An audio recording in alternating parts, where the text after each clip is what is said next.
You are a lot more capable than you give yourself credit for, and I'm gonna prove it to you.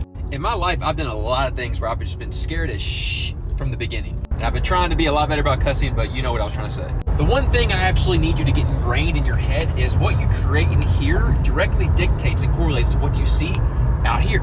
Maybe not always in the exact time frame, but it does happen. Let me show you. I didn't get recruited as heavily as I would have liked to play college baseball, but I wanted to play. I went to one showcase at a college on one weekend, and they offered me a spot. Put yourself in the environment. I told myself I didn't think the person I was going to marry was going to be in Louisville, Kentucky. I broadened my horizons, went to Denver, Colorado, and then my wife and I have been married for 3 years, have 2 kids. I told myself I was going to sell multi-million-dollar properties as a real estate agent before I was even a real estate agent. Fast forward to calling leads one day, and eventually I ended up landing a $4.9 million listing that actually listed for $5.2 million and sold for $4.9. In my second year of real estate, I always told myself growing up that I wanted a house that all the kids could come to. I wanted a loft space upstairs just to hang out with, watch sports, things like that. Fast forward to now at 31.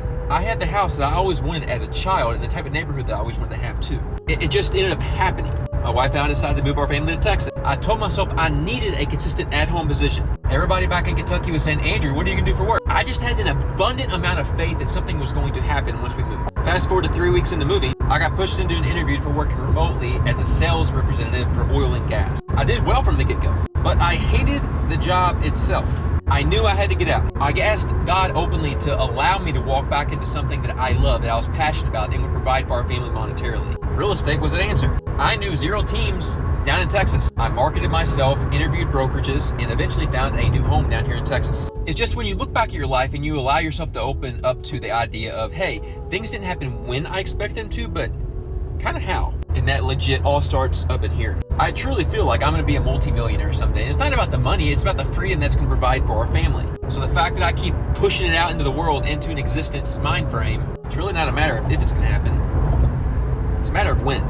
You have so much control and so much power over the life that you dictate on a day-to-day basis. It's just that we're told we don't. We're told to fall in line. We're told to get the job. We're told to have a safety net. Have a plan B. What about what you want for your life? Because if you want more, you can have it. You just gotta start visualizing. And once you do that, you will start moving in the external world the way that you visualize yourself internally. So when people say thoughts become things, they're not lying to you. You've unfortunately just been conditioned for too long to think that could be a reality for yourself. Last thing I'll say is the definition of insanity is doing the same thing over and over, expecting a different result. So you want different? Start moving different.